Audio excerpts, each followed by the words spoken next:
bidang kajian. Itu kan nggak lepas dari merumuskan profilnya. Nah, terus gini, langkah-langkahnya apa untuk ke sini? Pertama, tetapkan rumusan KKNI sesuai jenjang satuan pendidikan. Kalau kita ada di S1 ya level 6. Tapi kalau terus S1 yang profesi ya, S1 yang maka ya sekaligus 7. Karena 7 kan pendidikan profesi yang akan digunakan sebagai acuan dalam merumuskan capaian pembelajaran di prodi.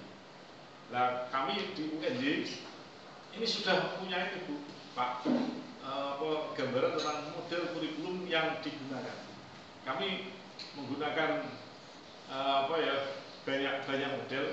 Ada yang model terintegrasi, ada model yang terpisah yang disambung dengan matrikulasi.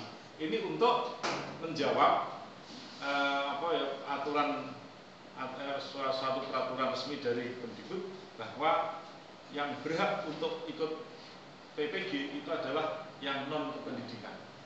Maka di situ kan kami menggunakan kurikulum yang tidak terintegrasi dan terpisah, yaitu kita menerima sarjana non kependidikan untuk masuk ke program PPG, tetapi harus dengan ada kegiatan matrikulasi. Lalu yang satunya ya terintegrasi dan seterusnya.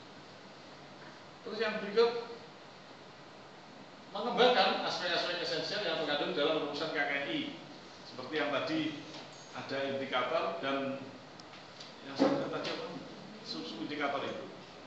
Lalu yang berikut, mengaitkan aspek-aspek yang ada dalam KKNI untuk menyusun rumusan capaian pembelajaran, terus bahan kajian, pengalaman pembelajaran dan sistem penilaiannya. Ini yang, nah ini divisualisasikan seperti ini, Bapak.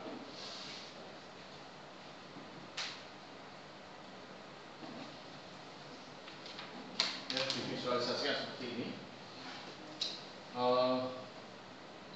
Diawali dengan melakukan analisis SWOT dan melakukan research study, maka kemudian dirumuskanlah profil.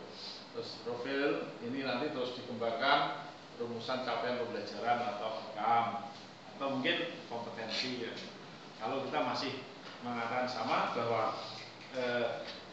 kemampuan-kemampuan yang perlu dimiliki oleh peserta didik itu namanya bukan saja kompetensi, bukan saja capaian pembelajaran, tapi juga kompetensi. Terus kemudian ini rumusan capaian pembelajaran jika sudah kita capai itu, terus kemudian ini Pak, satu sisi membuat matrik kompetensi dengan yang sesuai dengan bahan kajian, dan yang kedua melakukan pemilihan bahan kajian dengan melihat tingkat keluasan, kedalaman, dan tingkat kemampuan yang ingin dicapai. Dan di sini terus juga